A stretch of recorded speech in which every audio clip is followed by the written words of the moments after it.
The moment you need money the most is the exact moment your brain becomes the worst at handling it. Not because you're weak, not because you're careless, because of something happening inside your brain that nobody ever warned you about.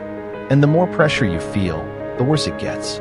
Most people think stress is just an emotion, something temporary, something you push through. But stress does something specific to your brain, something that changes how you see risk, how you make choices, how you respond to money.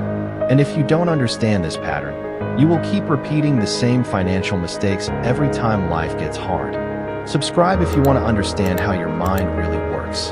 Financial stress isn't like other stress. When you're stressed about a relationship or a deadline, you feel it, then you move on. When you're stressed about money, it follows you into your sleep, into your mornings, into every small decision you make throughout the day. And that constant presence does something dangerous. It keeps your brain in a low-grade state of emergency. Not panic, not calm, somewhere in between, where your thinking gets cloudy, your patience disappears, and your judgment quietly starts to collapse. You don't notice it happening. That's the part that makes it so destructive. Daniel was never reckless with money.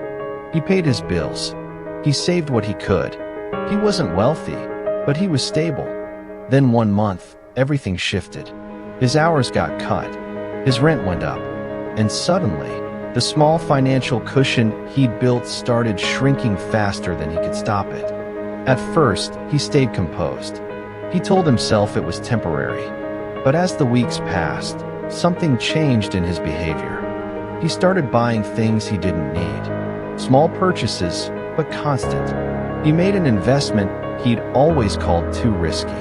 He stopped checking his bank balance altogether. He wasn't being lazy. He wasn't giving up. He genuinely believed he was managing.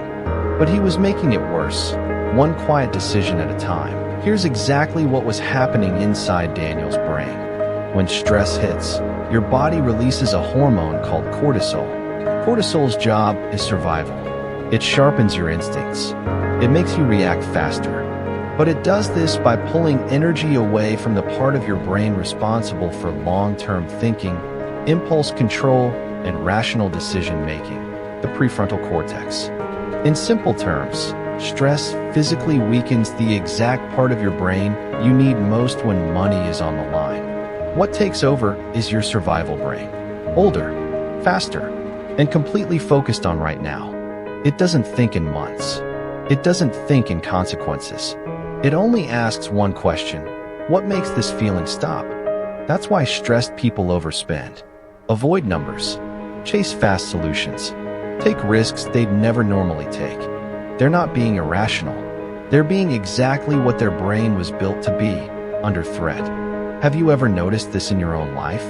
A moment when pressure pushed you toward a decision you knew wasn't right, but you made it anyway? That's where the twist is. Because your brain wasn't failing you. It was protecting you, the only way it knows how.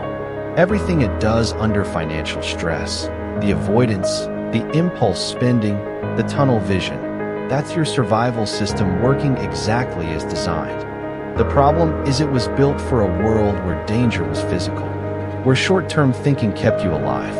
But your bank account isn't a predator, and your brain still hasn't learned the difference. Here is the truth that nobody says out loud. Most people's worst financial decisions weren't made because they were irresponsible. They were made during their hardest months, when the pressure was highest, when the brain had already shifted into survival mode without asking for permission.